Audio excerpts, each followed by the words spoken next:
Please.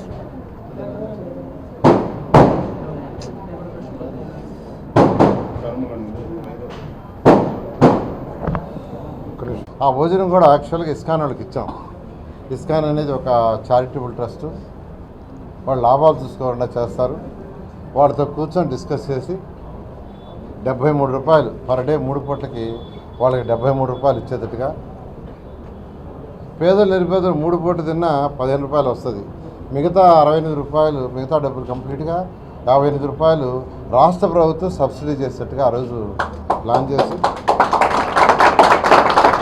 ఆ రోజు వచ్చి రోజు 3 పూటలు తింటే 58 రూపాయలు రాష్ట్ర ప్రభుత్వం నుంచి ఇచ్చేందుకు ఏర్పాటు చేసి 2,25,000 మంది భోంచేస్తుంటే ఆ వైఎస్ఆర్సీ ప్రభుత్వం రాగానే మొత్తం క్లోజ్ చేసింది.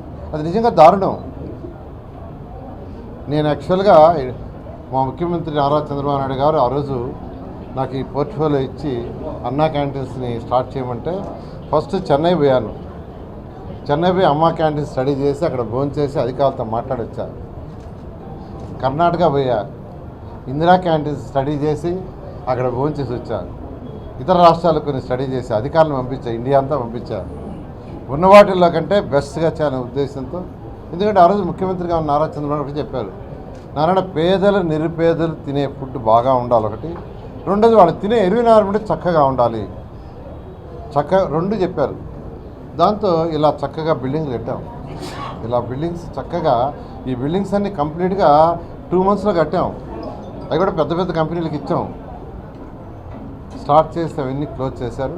అయితే ముఖ్యమంత్రి గారు మొదటి 5 సంతకాలు ఇదొక సంతకంగా చేశారు. దీన్ని త్వరలో, అంటే వీలైనంత త్వరలో ఈ అన్నా క్యాంటీన్స్ ఏదైతే 200, 300 అన్నీ స్టార్ట్ చేస్తాం. అయితే ఇమీడియట్గా ఇవాళే స్టార్ట్ చేస్తుంటాం, లేదా నిన్నే స్టార్ట్ చేస్తుంటాం. అయితే గవర్నమెంట్లో కొన్ని లీగల్ ప్రొసీజర్స్ ఉంటాయి. ఈ టెండర్లు ఆ ప్రాసెస్ అంటే ఆల్రెడీ చేసేవాళ్ళతో మాట్లాడటం, ఎలా చేయాలనేది అధికారులతో మాట్లాడి, రేపు ఎల్లుండిలో అధికారులతో మాట్లాడి వీలైనంత తొందరలో ఈ అన్నా క్యాంటీన్స్ అన్నింటి మళ్ళీ ఓపెన్ చేసి 2014 నుంచి 19 దాకా ఎవరైతే పేద ప్రజలు, నిరుపేదలు, అంటే ఫర్ ఎగ్జాంపుల్ మనం కూరగాయల మార్కెట్ పక్కన పెట్టాం. ఇక్కడ ఎంతోమంది చిన్న చిన్న వ్యాపారాలు చేసుకునే చిరు వ్యాపారస్తులు ఉన్నారు. వాళ్ళు చక్కగా ఇక్కడ భోజనం చేయడానికి వీలు కల్పించాం. అదేవిధంగా ఎక్కడైతే మార్కెట్ యార్డ్లు ఉంటాయో అక్కడ చేసాం. ఎక్కడైతే ఇండస్ట్రీస్ ఉంటాయో ఆ ఇండస్ట్రీస్ దగ్గర చేసాం. ఇప్పుడు ఎక్కడైతే ఉదయాన్నే కార్మికులు అంటే ప్లంబర్స్ కావచ్చు, ఎలక్ట్రీషియన్స్ కావచ్చు, బయలుదేరు కూలీలు కావచ్చు, ఎక్కడి నుంచి అయితే బయలుదేరుతారో ముఠా కూలీలు అంటారు, ఎక్కువ మంది ఎక్కడైతే ఉంటారో ఆ ప్రాంతాల్లో స్థలాలు చూసి ఏర్పాటు చేస్తే, ఈ ప్రభుత్వం వచ్చిన తర్వాత అన్నీ ఫస్ట్ క్లోజ్ చేసేసారు. క్లోజ్ చేసి వాటిలో రకరకాలు పెట్టారు. అంటే కొన్నిట్లో శానిటేషన్ మెయింటైన్ చేసేట్టుగా పెట్టుకున్నారు. కొన్ని వచ్చి మాస్టర్స్కి యాక్చువల్గా లెక్కించడానికి పెట్టారు. రకరకాలుగా అంటే ఒక్కొక్క దాంట్లో ఒక్కొక్కటి పెట్టారు. అయితే వీటన్నిటిని కూడా మళ్ళీ అన్నా క్యాంటీన్స్కే ఇస్తాం. వాటికి సంబంధించి నిన్న ఉంటే వేరే ఏర్పాట్లు కూడా చేస్తాం, ఇబ్బంది లేదు. కొన్ని దగ్గరలో యాక్చువల్గా సెక్రటరియట్ పెట్టున్నారు సచివాలయాలు. ఆ సచివాలయాలకు వేరే బిల్డింగ్ అరేంజ్ చేసిన తర్వాత ఆ బిల్డింగ్లో అన్నా క్యాంటీన్ స్టార్ట్ చేస్తాం.